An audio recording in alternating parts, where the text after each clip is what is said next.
VCD number 1449,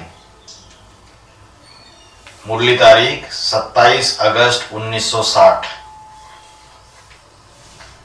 बाबा ने व्याख्या की थी 18 मार्च 2011। रिकॉर्ड चला है, दुखियों पर कुछ रहम करो। शिव बाबा बच्चों को कहते हैं कि बच्चे बाप को भूले जरूर है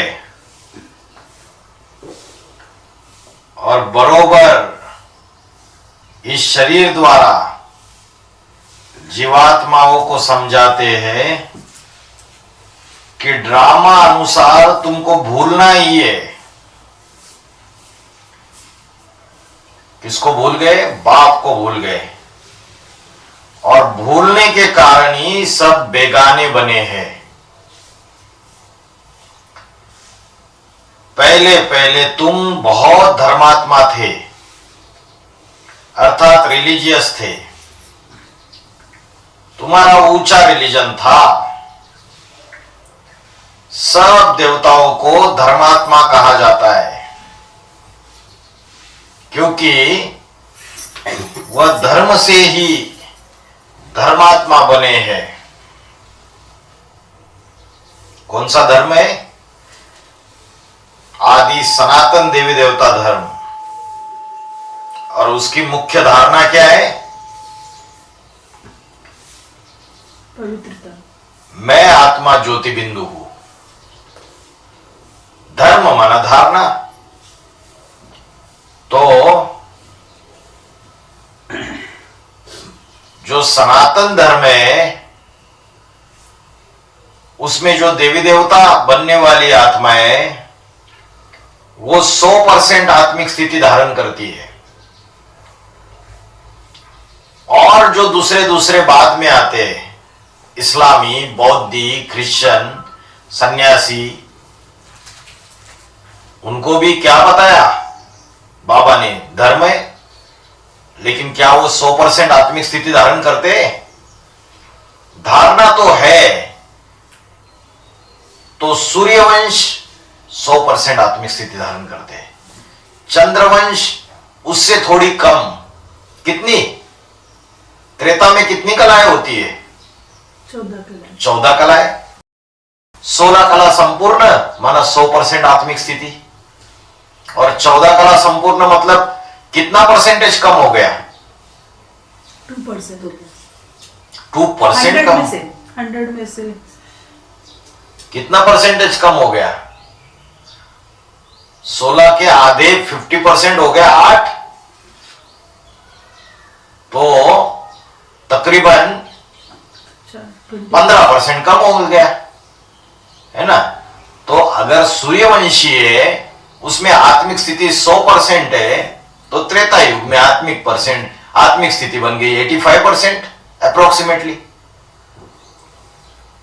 और द्वापर में जाते जाते जब इस्लाम धर्म आएगा पहले पहले, तो आत्मिक स्थिति का परसेंटेज कितना रहेगा? हाफ। 16 कला से 8 कला संपूर्ण बन गए, तो 50%। मतलब धर्म जब इस्लाम धर्म नाम दे दिया तो उनके पास सिर्फ 50% आत्मिक स्थिति की धारणा है, और 50% बॉडी कॉन्शियसनेस है, व्यभिमान है। और फिर दूसरे दूसरे धर्म स्थापन होते गए। इस्लामी के बाद बौद्धी आया, और थोड़ी आत्मिक स्थिति की धारणा कम हो गई। बौद्धी के बाद क्रिश्चियन आया, और आत्मिक स्थिति की धारणा कम हो गई। ऐसे करते करते जो लास्ट में कलयुग के कौन सा धर्म आया? सिख आया, और आर्य समाजी आया। तो ये ज्यादा देहाभिमानी हुए ना। तो धर्म माना धारणा, और सबसे ऊंचे से ऊंची आत्मिक स्थिति की धारणा है आदि सनातन देवी देवता धर्म के आत्माओं की, जो अभी संगम युग में ब्राह्मण बन के पढ़ाई पढ़ रहे हैं। तो बोला अभी भारत है इररिलीजियस। क्या है भारत? इररिलीजियस। और भगवत गीता में बोला जब जब धर्म की ग्लानि होती है तो जो रिलीजन है, धर्म है और अधर्म है, इसको कैसे समझेंगे? बाबा ने बोला जब भगवान बाप का पता है तब वो रिलीजन है, और जब भगवान बाप का ही पता नहीं तो ये रिलीजियसनेस है। ना आत्मा का पता है ज्योति बिंदु, ना परमात्मा का पता है। तो बोला कि रिलीजन रियलाइजेशन से कनेक्टेड है। जब रियलाइज होगा कि मैं आत्मा हूं, आत्मिक स्थिति में स्थित होंगे, और पक्का पक्का रियलाइजेशन क्या है? ब्रह्म कुमारी में तो बताया जाता है मैं आत्मा हूं। इतना ही रियलाइजेशन है या उससे भी कोई बड़ी बात है? मैं आत्मा इस सृष्टि रूपी रंगमंच पर क्या पार्ट बजाने वाला हूं? मैं अष्टदेव का पाठधारी हूं या मैं 108 की माला का मन का हूं? मेरा कौन सा नंबर है? मैं ब्रह्मा की 1000 भुजाओं में आने वाली आत्मा हूं या 16108 के राज परिवार वाली आत्मा हूं? तो बोला ये रियलाइजेशन होने लगे कि मैं यह अमुक आत्मा हूं तो रिलीजियस है। तो रिलीजियस और इररिलीजियस, इसकी व्याख्या बताई बाबा ने। अगर ये रियलाइज हो जाए कि मेरा पार्ट क्या है, सीट पे सेट हो जाए तो रिलीजियस है। अगर पता नहीं पड़ा है तो कहेंगे इररिलीजियस। अभी भारत इररिलीजियस है और इररिलीजियस है तो एकदम कंगाल है। वाणी कब की दी है? 1960 की वाणी है। तो 1960 में जो चैतन्य भारत है उसको अपने पार्ट का पता था? नहीं था, तो वो भी रिलीजियस हो गया। तो जब रिलीजियस बनते हैं तो सॉल्वेंट बनने लग पड़ते हैं। सॉल्वेंट माना? सॉल्वेंट माना भरपूर, और इनसॉल्वेंट माना? इनसॉल्वेंट माना कंगाल होते ना, ये दिवाला निकल गया इनका। तो जब रिलीजियस बनते हैं तो भरपूर होने लग पड़ते हैं। तो जब अपनी सीट पर सेट हो जाएगी आत्मा, उसको अपना पार्ट का पता चल जाएगा, तो उसकी कॉन्फिडेंस लेवल तो बढ़ जाएगी, भरपूर हो जाएगी। जय पराजय, निंदा स्तुति, ग्लानि करे कोई, मान अपमान करे, इतना फर्क पड़ेगा उस आत्मा के ऊपर। तो बोला अभी हम कितने सॉल्वेंट बनते हैं? सॉल्वेंट माना भरपूर। हम सॉल्वेंट बने तो सारा भारत बने, और हम ना बने तो सारा भारत भी ना बने। बाप को जानने से हम रिलीजियस बने हैं।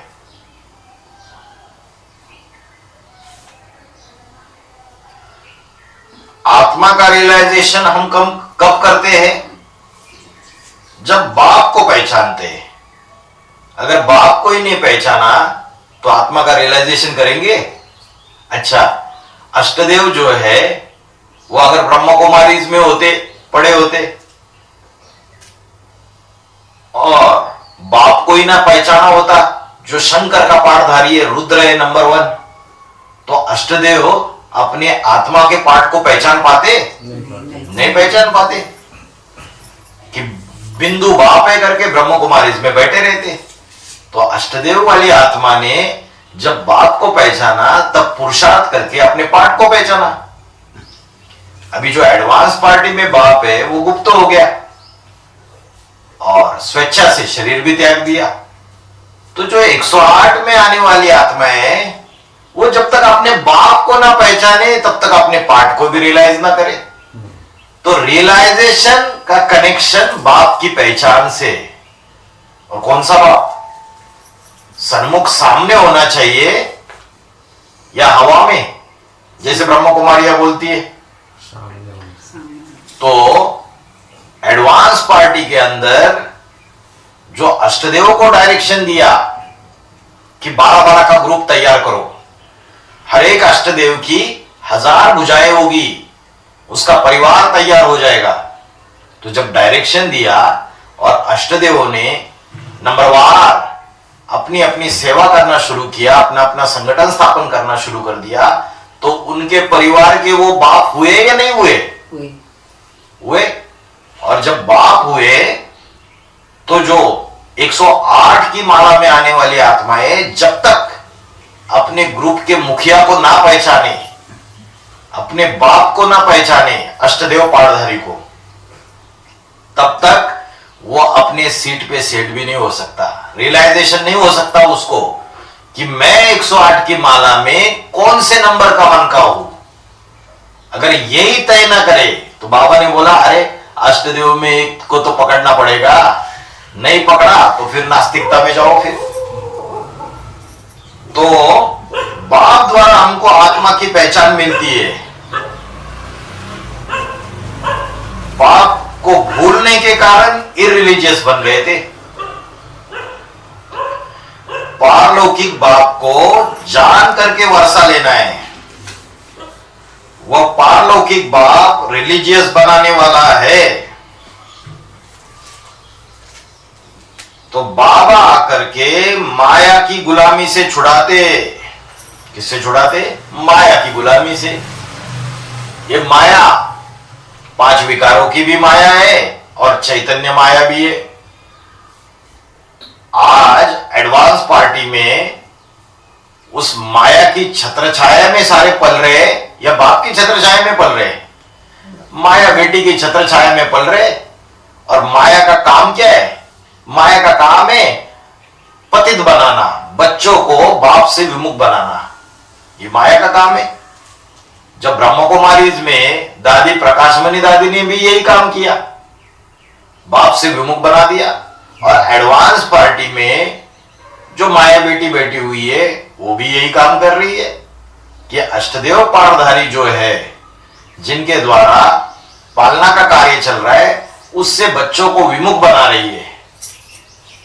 और जो राम बाप की आत्मा है, जिसने स्वेच्छा से देह त्याग दिया, इस बात को भी छुपा रही है। तो बोला कि जो माया है ये क्या करती है? गुलाम बनाती है। और बाबा आकर के माया की गुलामी से छुड़ा देते। जब एडवांस पार्टी का संगठन स्थापन हुआ तो जो जो ब्रह्म कुमारीज में आत्माएं छिटक के बाबा की बनती गई, तो माया की गुलामी से छुड़ाया नहीं उनको? छुड़ाया। तो सारी दुनिया 5 विकारों की गुलाम में है। अभी तो खुदा खुद आए, वह खुदा बाप आकर के हम बच्चों की खिदमत करते हैं। तो तुम हो गए ऑन गॉडली सर्विस। यह सर्विस गॉड आकर के सिखलाते कि कैसे सबको माया की गुलामी से छुड़ाओ। कैसे छुड़ाएंगे माया की गुलामी से? पहले खुद को छुड़ाएंगे, फिर दूसरों को छुड़ाएंगे।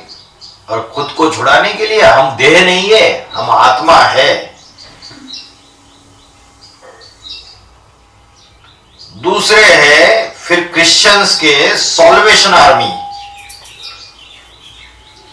वह जो भी सॉल्वेशन देते हैं अथवा खिदमत करते हैं, वह हद की खिदमत करते हैं। खिदमत माना सेवा।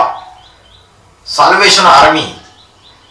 बेहद का बाबा हमको बेहद की खिदमत करना सिखलाते।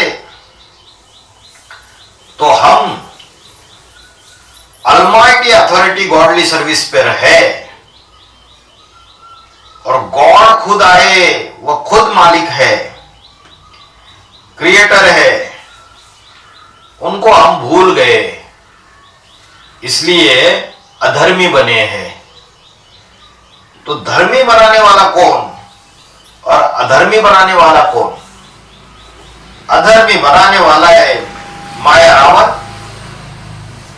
खुद भी देहाभिमान में रहता है और औरों को भी देहाभिमान में लाता है। और स्वधर्म में टिकने वाला है बाप, वो सदैव स्वधर्मी है। और हम अधर्मियों को भी स्वधर्मी बनाना सिखलाता है। तो एक बाप ही है जो आकर के धर्मात्मा बनाता है, धर्म की धारणा करना सिखाता है। कौन सी धारणा? कि मैं आत्मा ज्योति बिंदु स्वरूप हूं और मुझ आत्मा का पाठ इस रंगमंच पर कौन सा है। जब तक बाप को न जाने तब तक वर्षा तो मिल ही नहीं सकता। क्या बोला? बाप को न जाने तब तक वर्षा नहीं मिल सकता। 8 को वर्षा मिलता है बाप से, तो 8 ने बाप को पहचाना। और 108 आत्माओं को अष्टदेव पाठधारी जो उनके परिवार के बाप बनते हैं, उनसे वर्षा मिलता है। तो वर्षा है देहाभिमान से मुक्त होने का, देह और देह के संबंधियों, देह के पदार्थों, इन सब से मुक्ति, और फिर जीवन में रहते हुए मुक्ति, ये वर्षा है। वह सदाशिव सदैव सुख ही देते हैं, कभी भी दुख नहीं देते। इसलिए उनको सुख का सागर कहा जाता है। हमेशा शिव के सामने झोली लेकर के खड़े रहते, कहते हैं बम बम महादेव भर दे झोली, भर दे झोली। अब वो देवता है या भगवान है? झोली भरने वाला देवता है क्या? अरे झोली भरने वाला तो बाप भगवान है। परंतु जो देवताओं में मुख्य देवता है, उसमें बैठ झोली भरते हैं। इसलिए कहते हैं बम बम महादेव। एक तरफ हद के बम और दूसरी तरफ भेद के बम फूटते। सबसे बड़ा बम कौन सा है? परमात्मा प्रत्यक्षता रूपी बम। तो दूसरी तरफ तुम्हारी झोली भरती है। अभी देखो शिव बाबा आकर के ये ज्ञान की शंख ध्वनि करते हैं।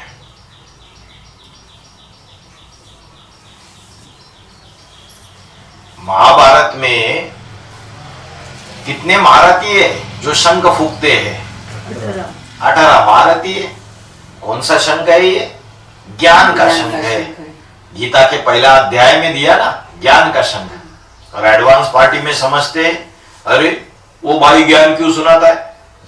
जब बाबा ने ही बोला, जो मुख्य मुख्य पाठधारी है उनको ज्ञान का शंख ध्वनि करना है, और बोला चाहे साइकिल से जाओ, चाहे एरोप्लेन से जाओ, चाहे ट्रेन से जाओ, चाहे बस से जाओ, तुमको ये ज्ञान का शंख फूकना है। तुम परवाह मत करो कि रिजल्ट क्या निकलेगा, आगे चल के पता चल जाएगा कि क्या रिजल्ट निकलेगा।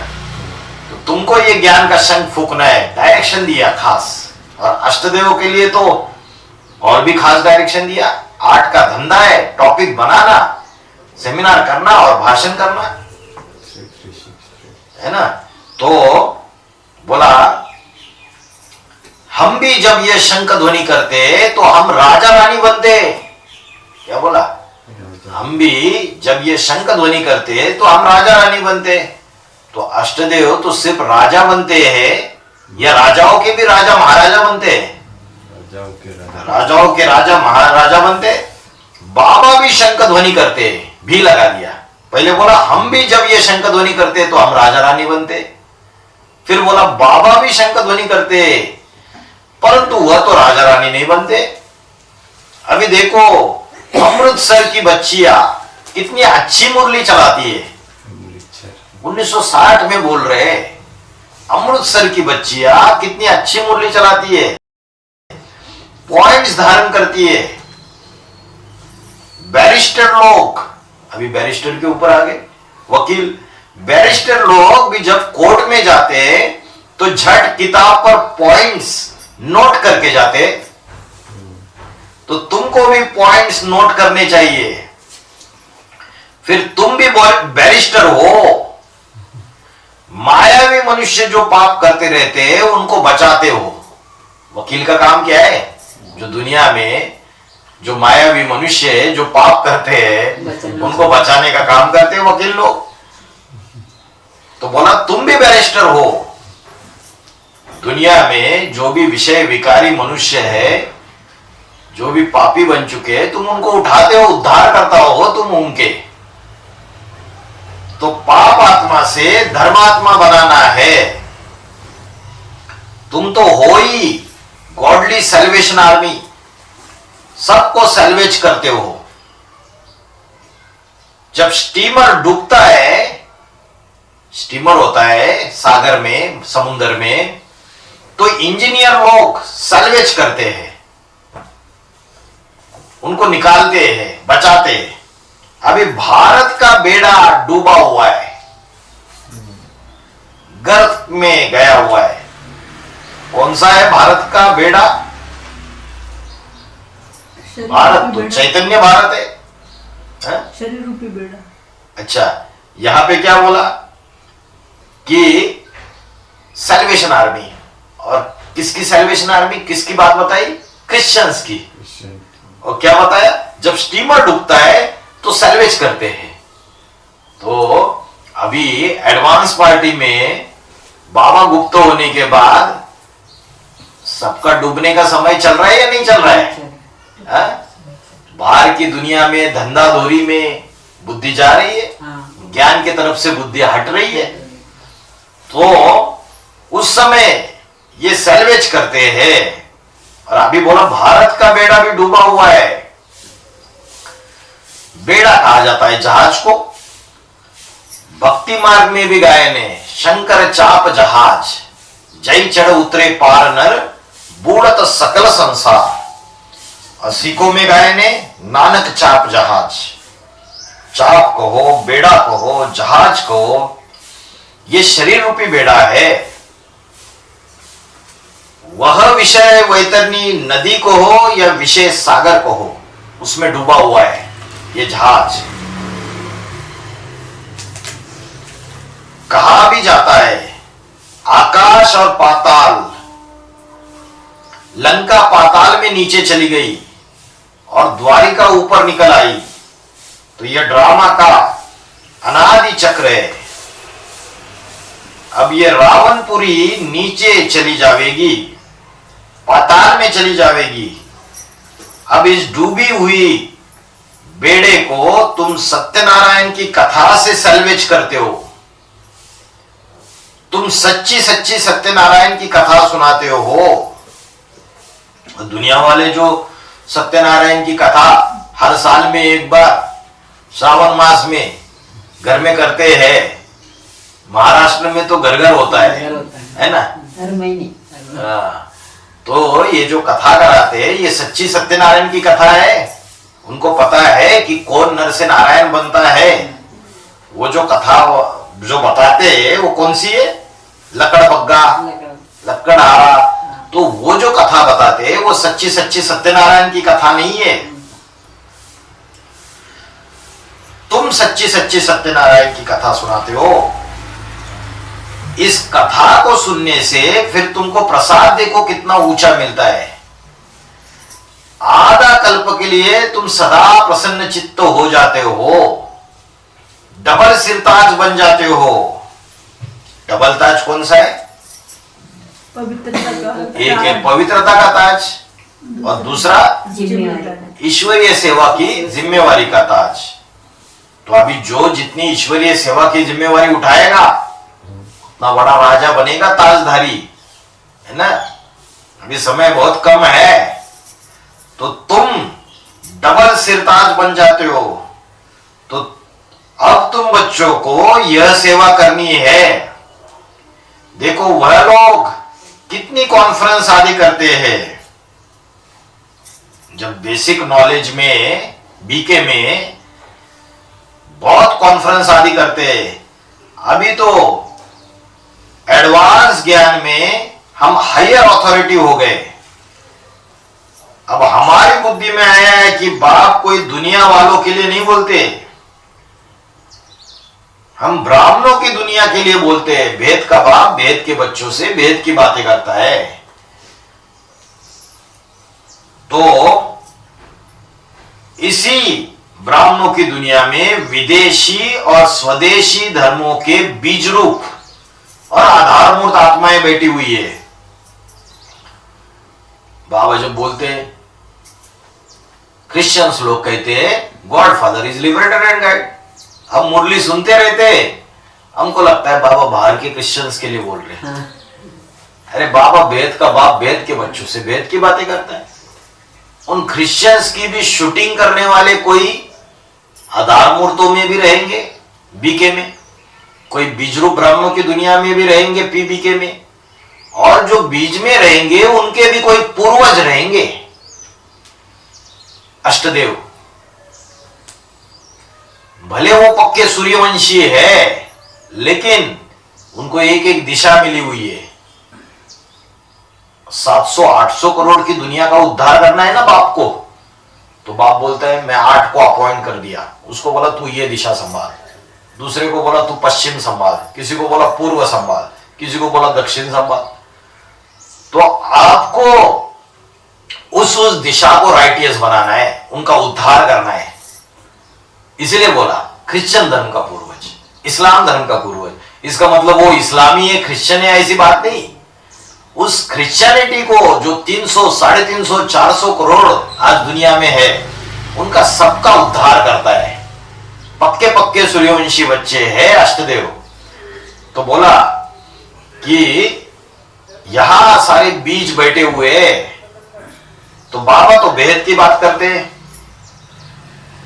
तो ब्राह्मणों की दुनिया में ये बीके जो है वो बहुत कॉन्फ्रेंस करते हैं, कौवों की तरह काव काव करते रहते हैं। जैसे कौवे होते हैं ना, बड़ी काव काव करते रहते हैं। और क्या खाते माता जी? कौवा क्या खाता है? गन खाते रहते। उनकी काव काव का अर्थ कोई भी नहीं निकलता। पता ही नहीं है कि बाप कैसे साधारण तक में पाठ बजा रहा है बीके वालों को। अब तुमको तो परमपिता परमात्मा स्वयं आकर के रचयिता और रचना की नॉलेज दे रहा है। और रचयिता जो है वो निराकार है या साकार है? क्या है?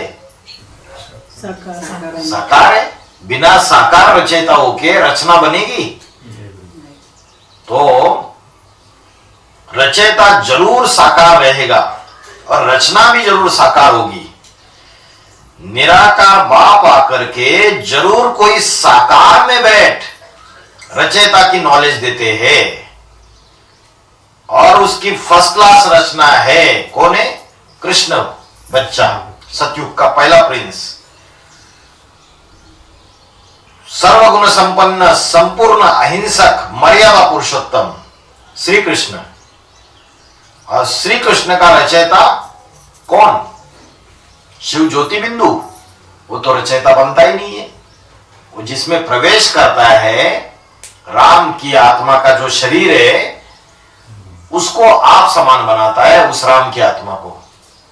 जब वो राम की आत्मा शिव समान बन जाती है, तब वो रचयिता का पाठ बजाती है। तो बोला आत्माएं कभी रची नहीं जाती है। आत्माएं उनकी ना रचना होती है। आत्मा रचयिता भी नहीं है और रचना भी नहीं है, आदि अनादि है। मनुष्य आत्माओं के बीच जो सर्वोपरि मनुष्य आत्मा है प्रजापिता, उसका पुरुषार्थ जब संपन्न बन जाता है तो वो जगत पिता बन जाता है। अगर आत्मा रची नहीं जाती तो ऐसे क्यों कहते हैं सर्व आत्माओं का पिता शिव है? जब रची नहीं जाती तो पिता कैसे हो गया? आत्मा का ज्ञान देता है। हाँ, जब संगम युग में आता है तो आत्मा का ज्ञान देता है। और ज्ञान मिलता है, आत्मा का परिचय मिलता है, तो बच्चे आत्मिक स्थिति में स्थित होने जाते हैं। तो आत्मा का ज्ञान देता है, इसलिए वो बाप हो गया, रचयिता हो गया उस संदर्भ में। ऐसा नहीं कि बिंदु बिंदु आत्माओं को रचता है। तो आत्मा रचयिता भी नहीं है, रचना भी नहीं है। और जो प्रजापिता है, राम वाली आत्मा, वो पुरुषार्थ संपन्न होने के बाद शिव समान बन जाता है, आदिदेव बनता है, नारायण बनता है। उसकी नॉलेज बाप आकर के देते हैं, फिर उसकी तुम कथा सुनाते हो,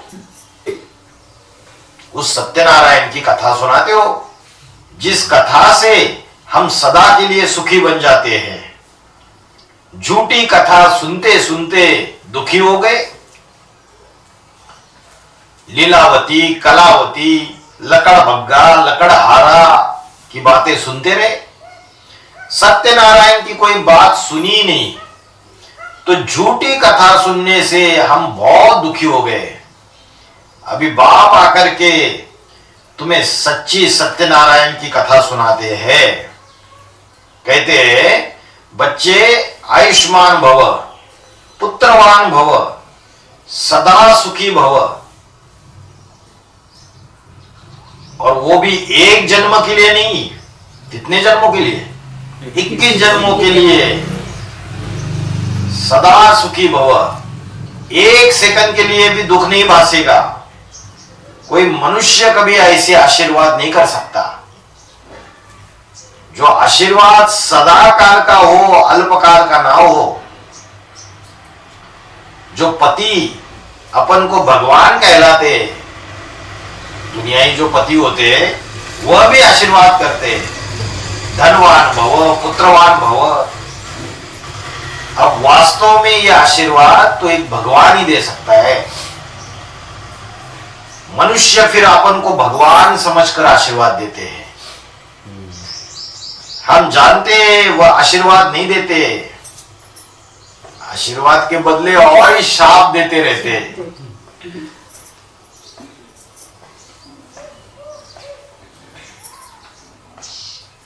दूसरी तरफ बाबा ने बोला कि मैं कोई कृपा और आशीर्वाद नहीं करता हूं,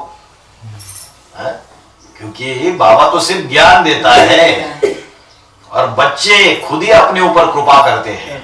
ज्ञान में अच्छे से चलेंगे, श्रीमत को फॉलो करेंगे, तो अपनी तकदीर बनाएंगे। तो ये दुनियाई जो लोग हैं, वो तो शाप देते रहते, विनाशी संतान का, विनाशी पुत्र का श्राप देते, या अविनाशी पुत्र का वरदान देते, विनाशी पुत्र का श्राप देते। जो आदि मध्य अंत दुख देता है, जन्म लेते हुए भी बच्चा रोता है, मध्य में भी जीवन में दुखी होता है, और अंत में भी घावड़े देकर दुखी होता है, और दूसरों को भी दुखी करके जाता है, रुला करके जाता है। तो देखो, ये माया श्राप देती है, आदि मध्य अंत दुखी भव। बाबा कहते हैं आदि मध्य अंत सुखी भव। तो बाबा का वरदान है अमरलोक, और माया रावण का श्राप है मृत्युलोक। तो जाकर के कहा जन्म लेते? मृत्युलोक में जन्म लेते। कोई भी अमरलोक में जन्म तो लेते ही नहीं। तो सारी कहानी भारत पर है। तो भगवद गीता में बोला, न तद भासे तो सूर्य न शांको न पावको यद्गतवान निवर्तन्ते तद्धामो परमम मम। उस परम धाम में जाने के बाद फिर से वापस नहीं लौटते इस दुखी दुनिया में। कहा जाते अमर लोक में जाते हैं। तो माया रावण का शाप है मृत्युलोक, नारकीय दुनिया। और बाबा जो आशीर्वाद देते हैं वो अमर लोक का आशीर्वाद देते हैं। दूसरा कोई धर्म वाला अमर लोक में जा ही नहीं सकता। और मुसलमान बोलते खुदा के बंदे जो है वो कयामत के समय बड़े मौज में रहते हैं। तो वो खुदा के बंदे असली असली कौन है? बाबा के बच्चे हैं। बाकी दूसरे कोई भी अमर लोक में जा नहीं सकते। तो बाबा समझाते हैं कि इस समय भारत इररिलीजियस है। जो शिव बाबा को जानते हैं वो रिलीजियस है, जो शिव बाबा को नहीं जानते हैं वो इररिलीजियस है। अब बताओ, भारत शिव बाबा को जानता है कि नहीं जानता है? भारत माना चैतन्य भारत, और भारत में ही भगवान आते।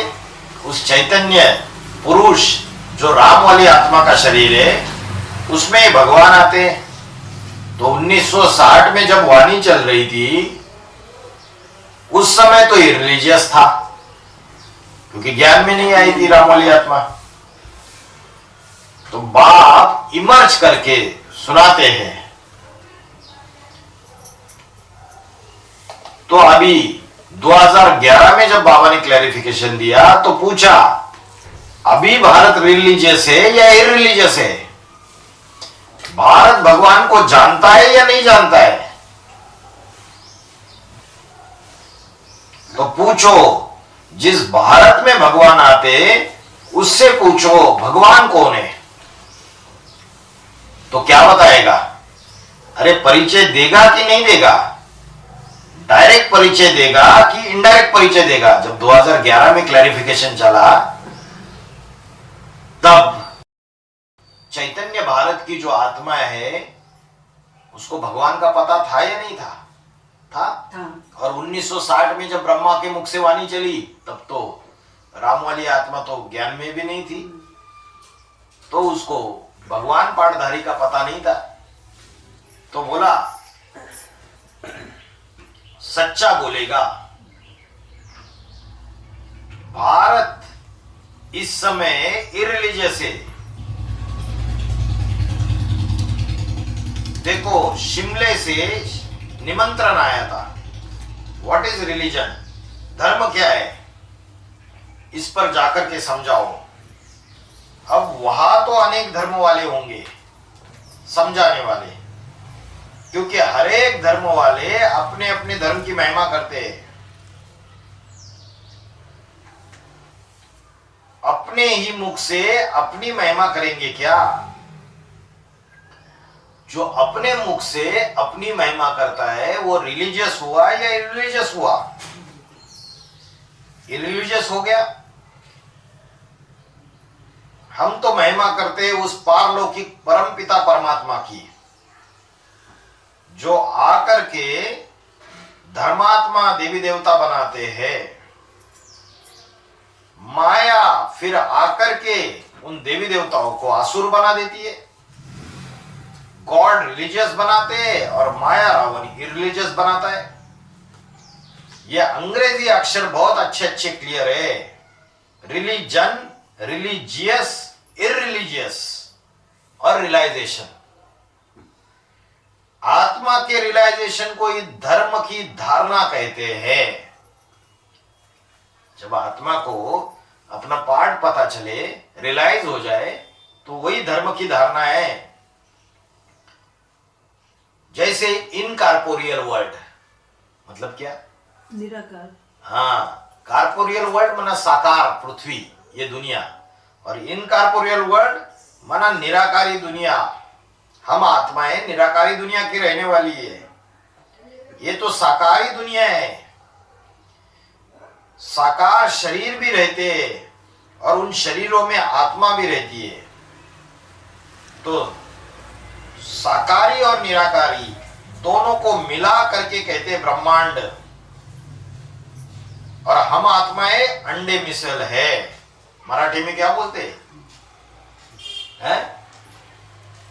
माता जी, यथा पिंडे तथा ब्रह्मांडे, हाँ, मतलब जो शरीर है, पिंड माना शरीर, शरीर में जो रचना है वही उस परम धाम में, जो साकार परम धाम है, जो ऊपर, वहां भी ऐसे ही है, यथा पिंडे तथा ब्रह्मांडे।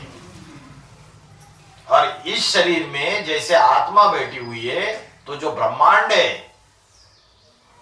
जो चैतन्य परमात्मा का जो शरीर है, वही ब्रह्मांड बनता है, परम धाम बनता है। तो वैसे ही परमात्मा उस शरीर में बैठा हुआ है। तो अंडा आत्मा को कहा जाता है। हम अंडे रहते हैं, तो उनका नाम पड़ गया परम धाम। यह ब्रह्म तत्व हो गया ना, रहने की जगह है। जैसे आकाश रहने की जगह है, आकाश के थोड़े अंश मात्र में मनुष्य सृष्टि का खेल चल रहा है।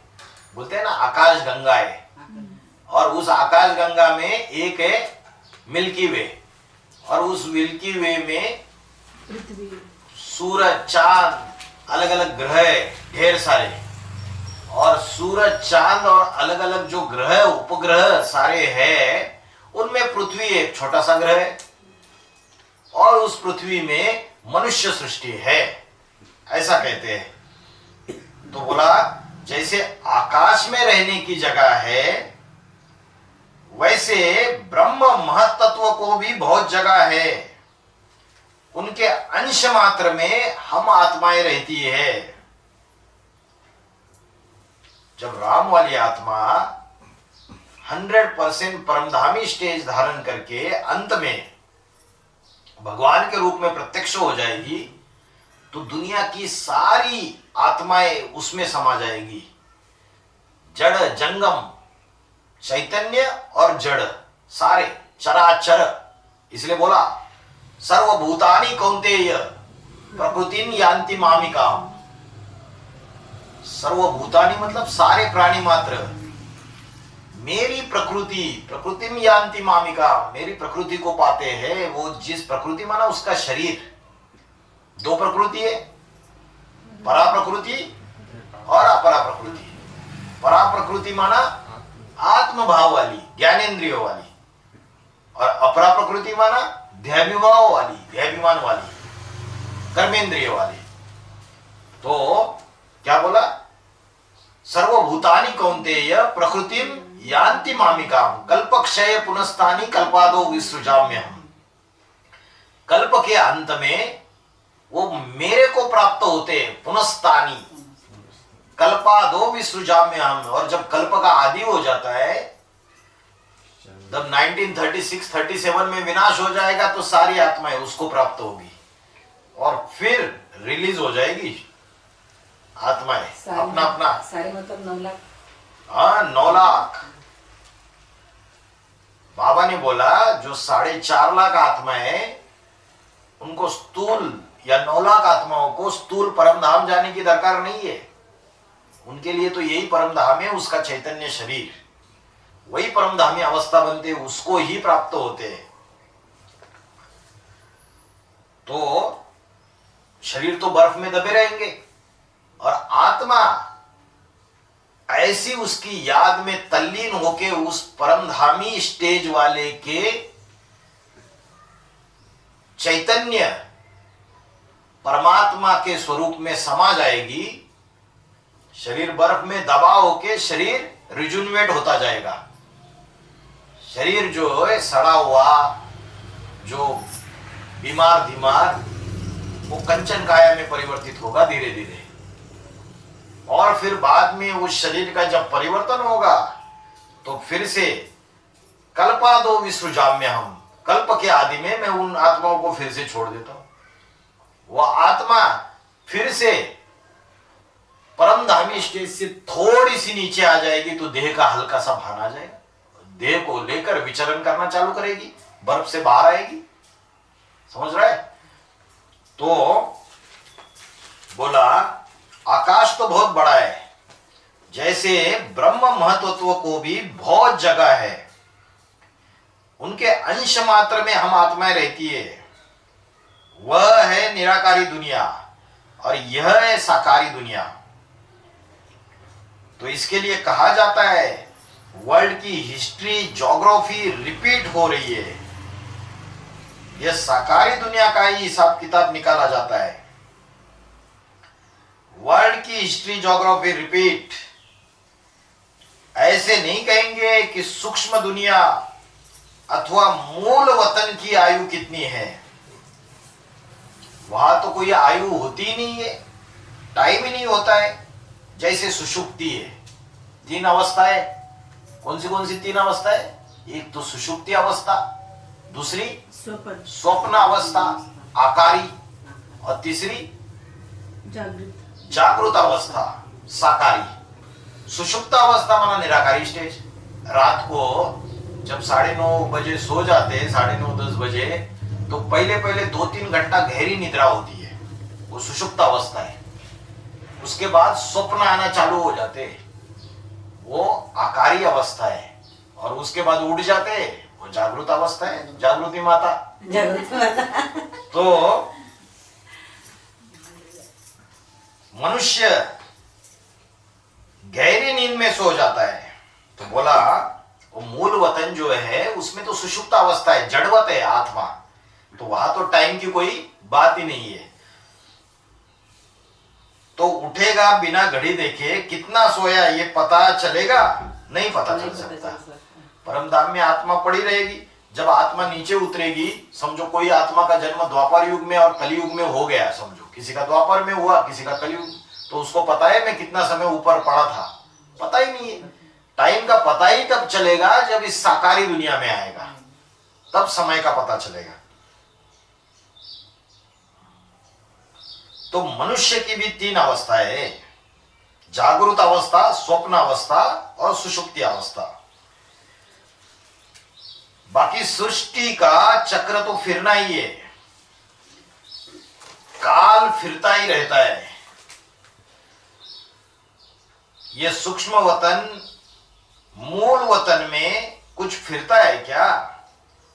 सूक्ष्म में तो सिर्फ है ही 3 देवताएं, और मूल वतन में हम आत्माएं रहती है। सूक्ष्म वतन में 3 देवताएं, ब्रह्मा विष्णु शंकर। तो हद के सूक्ष्म वतन की बात नहीं है, ये मनन चिंतन मंथन की सूक्ष्म अवस्था की बात है।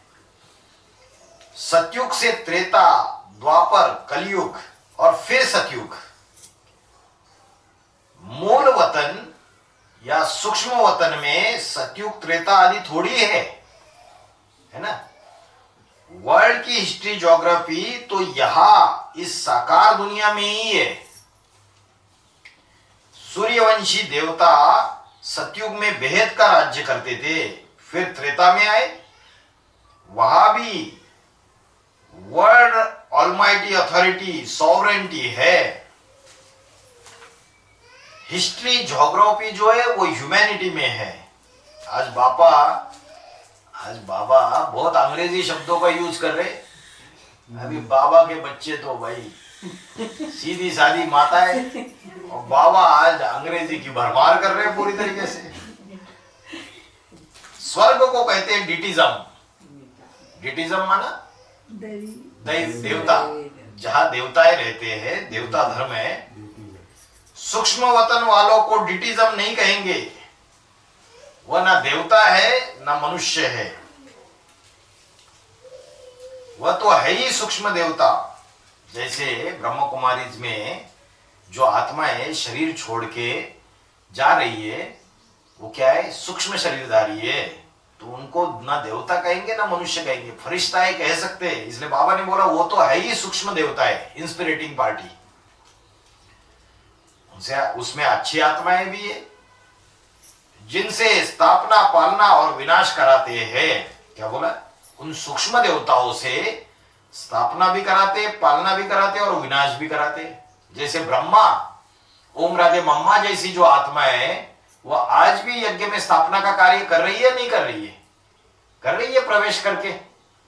और जो कम कला वाले नारायण है, वो भी विनाशकारी पाठ बजा रहे।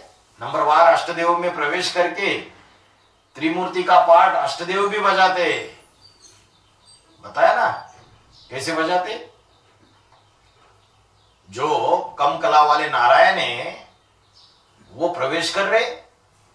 अगर इस्लाम धर्म का जो नारायण बनने वाला है सतयुग में आधार मूर्त आत्मा जो होगी वो प्रवेश कर रही है यहां इस्लाम धर्म के अष्टदेव में, तो वो हो गई माता आधार मूर्त जिसमें प्रवेश कर रही है, वो हो गया बाप।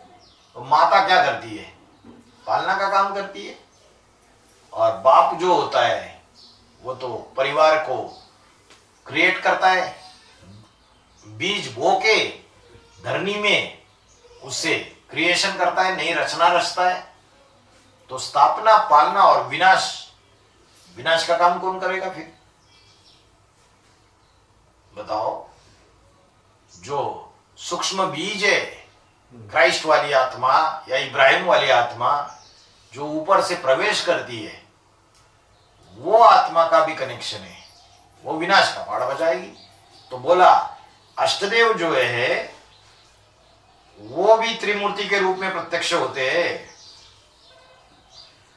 तो उन सूक्ष्म देवताओं से स्थापना, पालना, विनाश का काम कराते हैं। दूसरे धर्म में देखेंगे एक ही गुरु नानक और एक ही धर्म पिता क्राइस्ट। अपने धर्म में एक की तो बात है ही नहीं, यह तो प्रवृत्ति मार्ग का धर्म है। या तो हम उनको वारिस बनाते हैं जो फिर धर्म की पालना भी करेंगे, जो वारिसदार बनते हैं उनको फिर इनहेरिटर कहा जाता है। तो बाप समझाते हैं कि रिलीजन है बाप को जानना। रिलीजन की व्याख्या क्या बताइए आज की मुरली में? बाप को जानना ही रिलीजन है। अभी हम रिलीजियस बने हैं, अभी एडवांस पार्टी में किसी को पता है बाप है कहा? ढूंढ रहे, कोई नेपाल में जाके ढूंढ रहे, कोई काशी बनारस में जाके ढूंढ रहे, बच्चे के रूप में जन्म लिया होगा करके। सच में चल रहा है ऐसे। कोई बोल रहा है कि अरे बाबा आएंगे 29 के बाद। अभी कैसे पार्ट बजा रहा है वो, अभी कैसे कार्य कर रहा है, ये समझने के लिए तैयार नहीं है, क्योंकि अहंकार है। और रिलीजियस बन करके बाप से भेद का वर्षा ले रहे, ये पक्का निश्चय है तो पूरा हाथ पकड़ा है। वो भगवत गीता में एक श्लोक आया 10वें अध्याय में कि अष्ट वसुओं में मैं अग्नि हूं, पावक, मैं पावक हूं। तो अष्ट वसु माना 8 देव, अष्टदेव। तो अष्टदेव में पावक क्यों है? अष्टदेव में यमराज क्यों नहीं है? अष्टदेव में कुबेर क्यों नहीं है? मैं ऐसा क्यों नहीं बोला कि अष्टदेव, अष्ट वसुओं में मैं कुबेर हूं, या अष्ट वसुओं में मैं पावक हूं, सॉरी यमराज हूं, या अष्ट वसुओं में मैं वायुदेव हूं? देव है ना अष्टदेव। नहीं, अष्ट देवों में मैं पावक हूँ ऐसा ही क्यों बोला? अष्ट वसुओं में तो अग्निदेव में प्रवेश करती है। हाँ, पावक माना अग्निदेव, क्योंकि वो अग्नि भी रुद्र है और वो महारुद्र उसमें प्रवेश करता है। उस अष्टदेव में एक ही पाठधारी है जिसके द्वारा वो प्रैक्टिकल रूप में जो ज्ञान सुनाने का काम है, वो ज्ञान की दुकान संभालने का धंधा करता है। इसलिए बोला अष्ट वसुओं में मैं अग्नि हूं, दूसरों के लिए नहीं बोला। फिर और एक श्लोक आया कि चंद्रमा का जो योग बल रूपी तेज है और जो अग्नि का योग बल रूपी तेज है, वो मेरा तेज जान, वो मेरा जान। सुनाई ये श्लोक भगवत गीता में बोला जो चंद्रमा का तेज है और जो अग्नि का तेज है वो मेरा तेज जान। चंद्रमा माना योगिनी मां,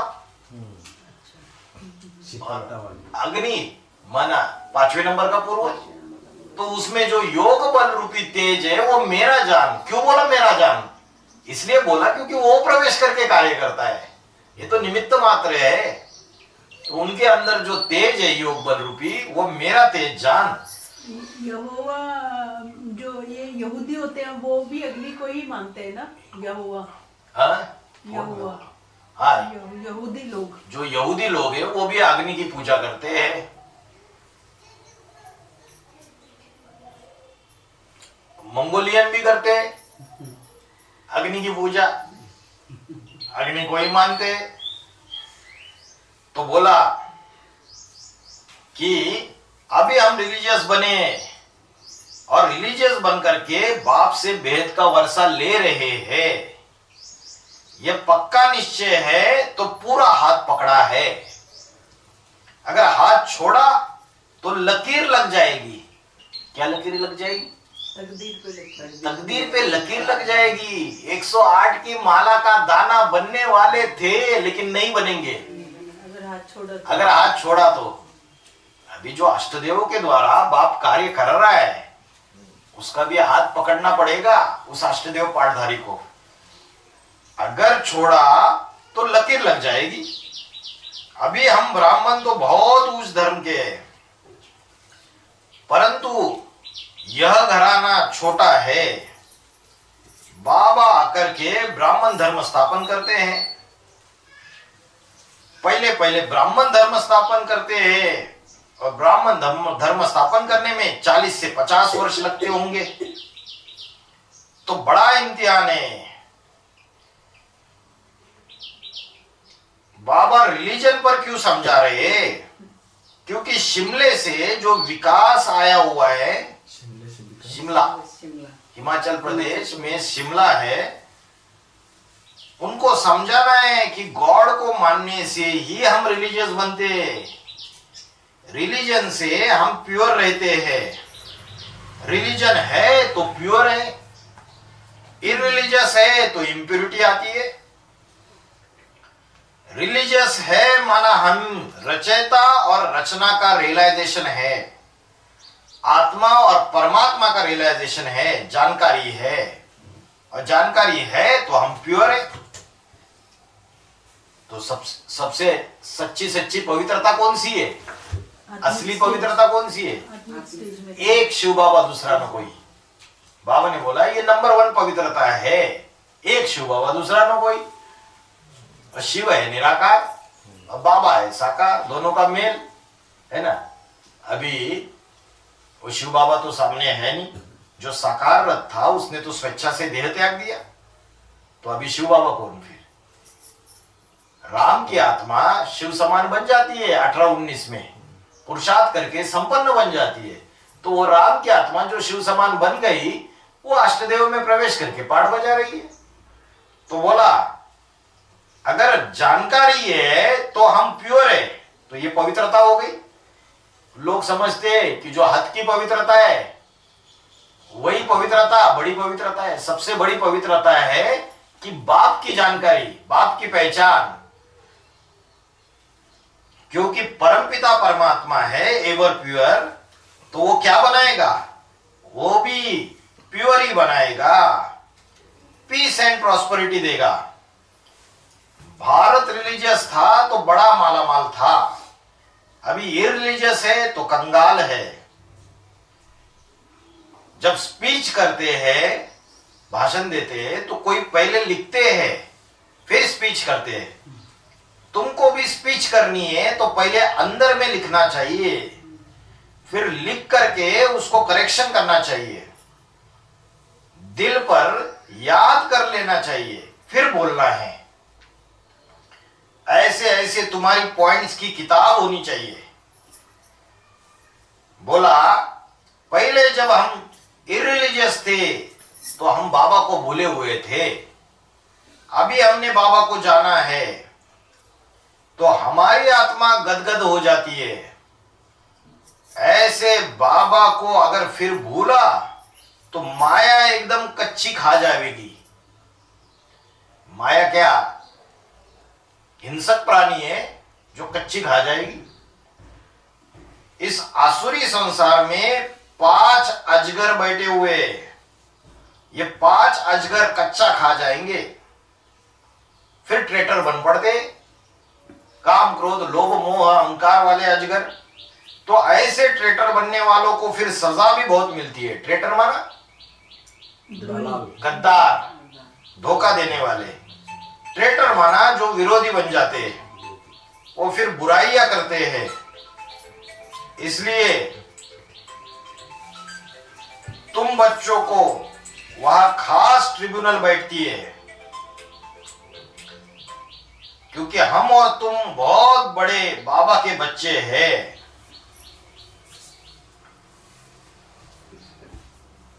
यह किसने बोला? बहुत बड़ा बाबा कौन है? शिव बाबा, और छोटा बाबा है ब्रह्मा बाबा। तो हम तुम कोई ब्रह्मा बाबा के बच्चे नहीं है। ब्रह्मा बाबा के बच्चे बेसिक वाले, और तुम हो एडवांस में आने वाले, ऊंची शिक्षा प्राप्त करने वाले। तो अगर ऊंची शिक्षा प्राप्त करने वाले भी कड़ा पाप करते हैं, बुराई करते हैं, बाप की ग्लानि करते हैं, तो बहुत बड़ा केस चलता है। ओम शांति।